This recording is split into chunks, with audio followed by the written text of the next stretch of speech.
Mesharer al maracha, au mazal, au kochav, amidagdim alav. Le gamaracha asheret, c'est ça qu'il me dit. Il me dit que quand tu pries, l'essence de la prière, c'est de briser toutes les sortes de déterminisme. De voir que Dieu peut contrôler tous les mazals, toutes les étoiles, tout ce qui pourrait déterminer l'existence. Continue à dire ce qu'il y a. C'est trop petit pour moi. Et le deuxième paragraphe.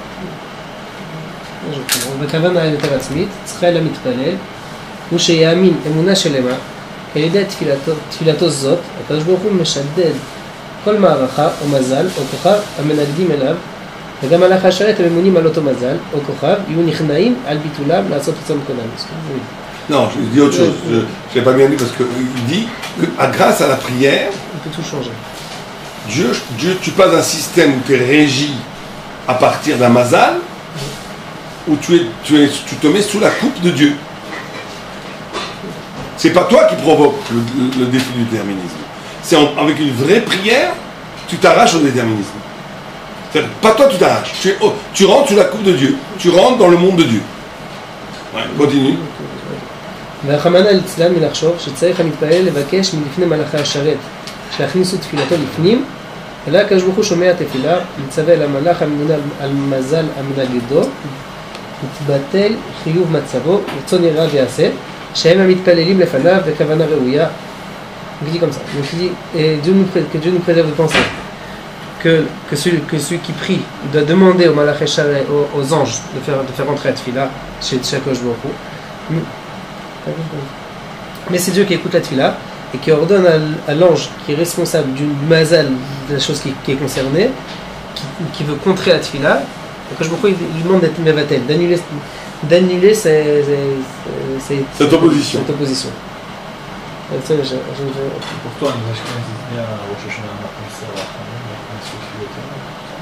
c'est un Keta. Mais Hachem. Non, c'est les Malachim là-bas. Il va l'expliquer comme ça. Il va l'expliquer comme ça. Que c'est pas que tu demandes aux anges de rentrer ta tefila devant Dieu, mais tu te pries devant Dieu et on fait en sorte que les anges s'annulent devant leur opposition quand ils sont en contrôle d'un nazal. Ils protègent leur trésor, qu'ils s'annulent pour que ces trésors soient octroyés à la personne qui prie. Continue.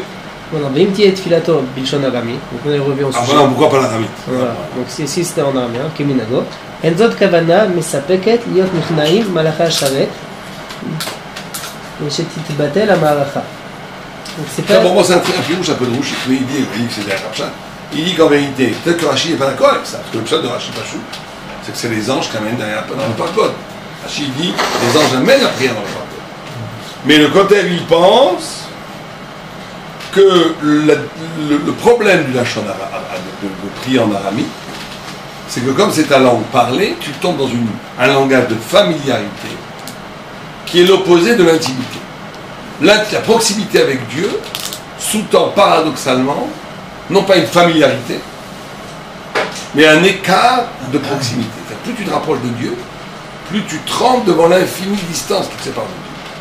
Or, la langue aramite, elle te plonge dans l'anthropomorphisme.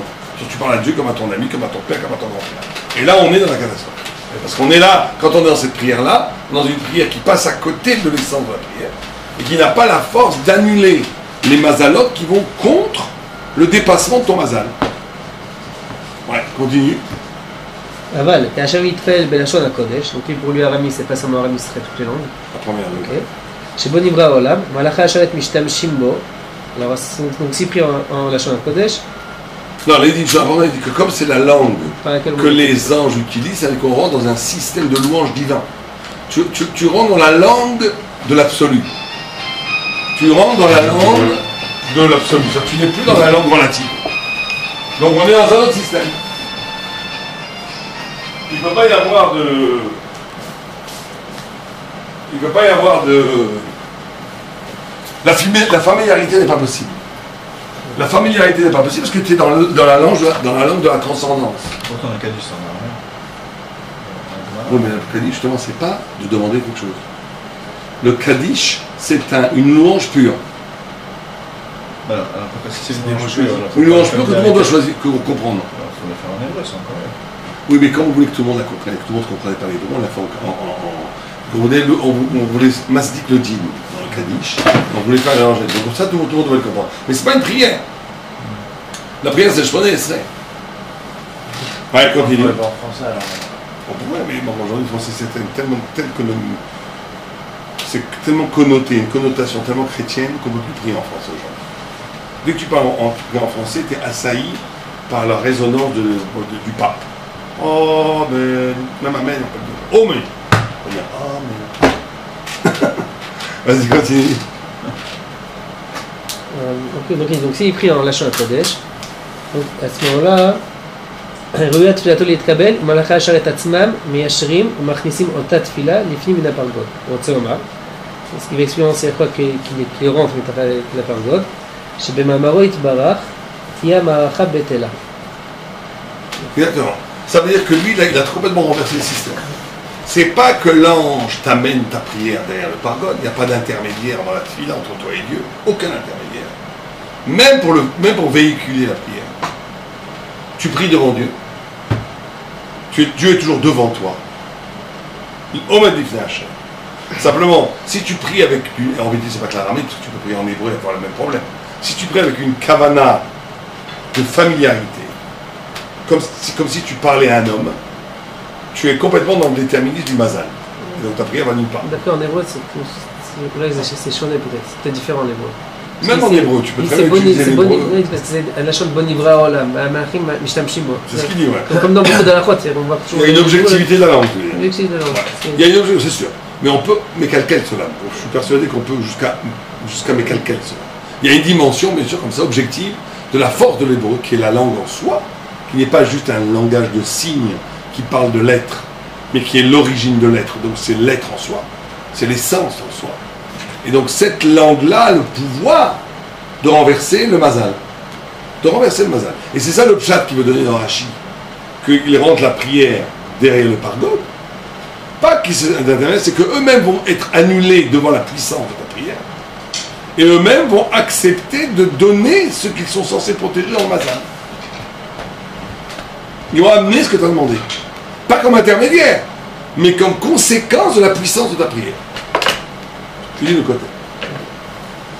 ולפי זה, יהיה פירוש אין מלאכי השרת נזקקים לו, שאינם משגיחים על דיבורו הקל, המסודר בלשון ארמי, שהם אינם מכירים בו. רוצה לומר, שאינם חוששים לו, כיוון שיצא מפי המתפלל כפי הרגל מוצא שפתיו.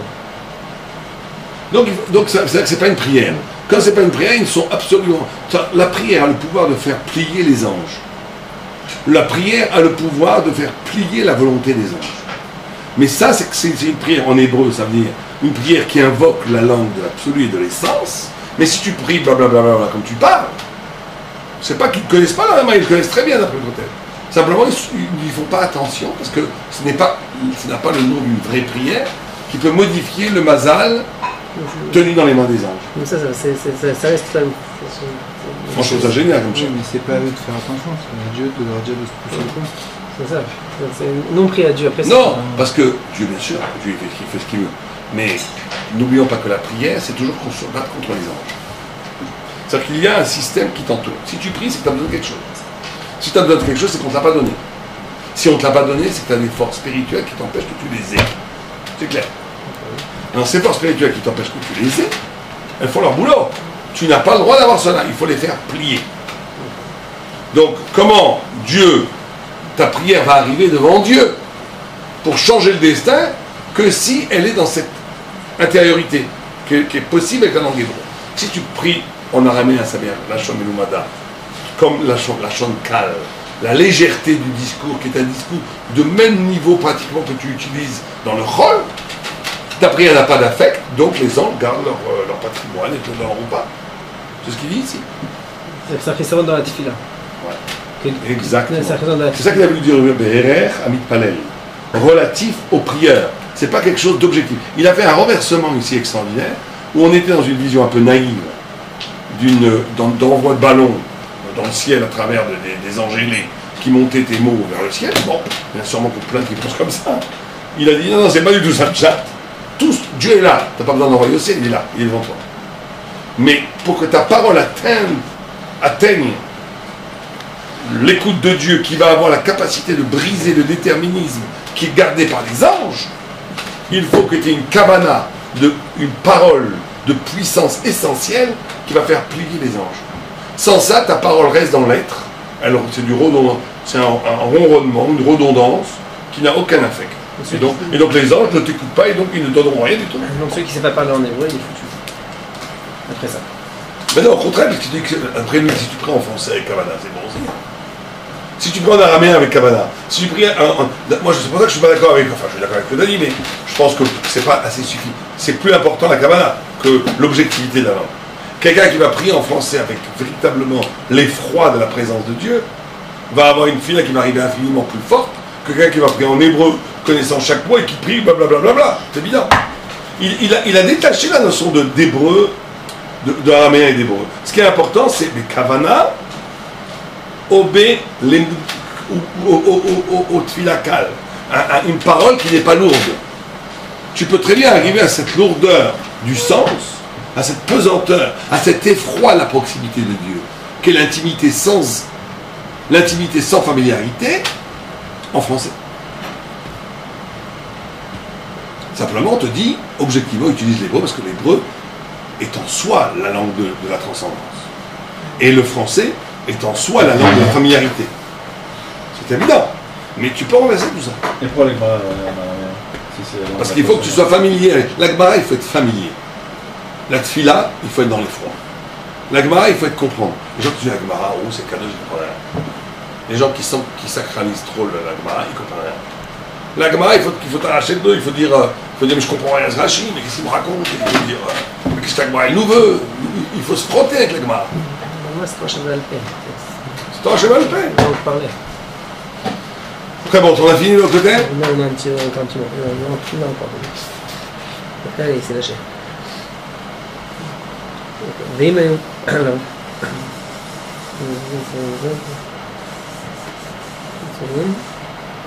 Regarde ce que dit la Yaakov. עיון יעקב. עיון יעקב, עיון.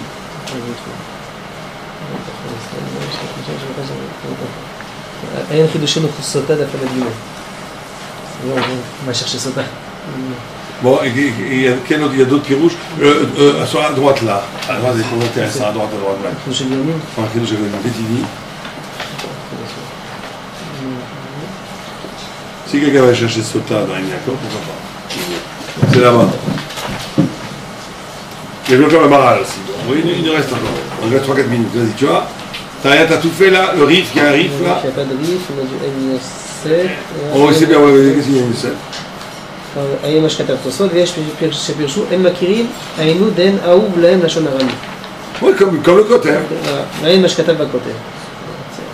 Bon, d'accord. Bon, faisons le maral, laisse tomber, faisons le maral. Donc, on fera ça à chaque fois, parce que c'est intéressant de voir d'abord les textes, et après on va le maral. Donc, le maral, il dit, j'ai en malaka sheret, makirim, bien shanaï. Ça, je peux dire, c'est assez gros. Alors, il repose la coucha. Alors, on sait bien que cette coucha du Tosot ne commence pas avec le côté. Il a répondu à cette coucha. La coucha, c'est que les anges connaissent les pensées de l'homme. D'ailleurs, c'est intéressant. Où est la source? Je ne sais pas où est la source. D'où on sait que les anges connaissent les pensées des hommes? C'est quoi le rôle de l'ange? L'ange, il a 3 rôles. Il a un rôle d'être shliach. Il amène des choses, c'est les paroles de Dieu qui s'incarnent dans une entité qui va exécuter l'ordre divin. Donc, tu as des anges pour faire tomber la pluie, des anges partout. Tu as des anges qui sont là pour protéger. Et tu as des anges qui sont là pour honorer. Il y a tout autour, il y a la cour de Dieu, c'est le Kovod Hashem. Et qu'est-ce qu'un ange? On en parlera plus tard, peut-être, là, à 11h du soir. Qu'est-ce qu'un ange? C'est dangereux. Non, c'est pas que je ne veux pas vous répondre. Il y a contrairement à ce qu'on voit, il y a énormément à dire sur l'ange. On pourra faire même tout un cours sur l'ange. Mais c'est une création de Dieu comme un homme est une création de Dieu? Oui, bien sûr. Tout est création. Tout est création de Dieu. Il n'y a pas de choses très méchantes. Même le premier ange, la Torah, c'est une création de Dieu. Simplement, il y a des créations de Dieu qui sont...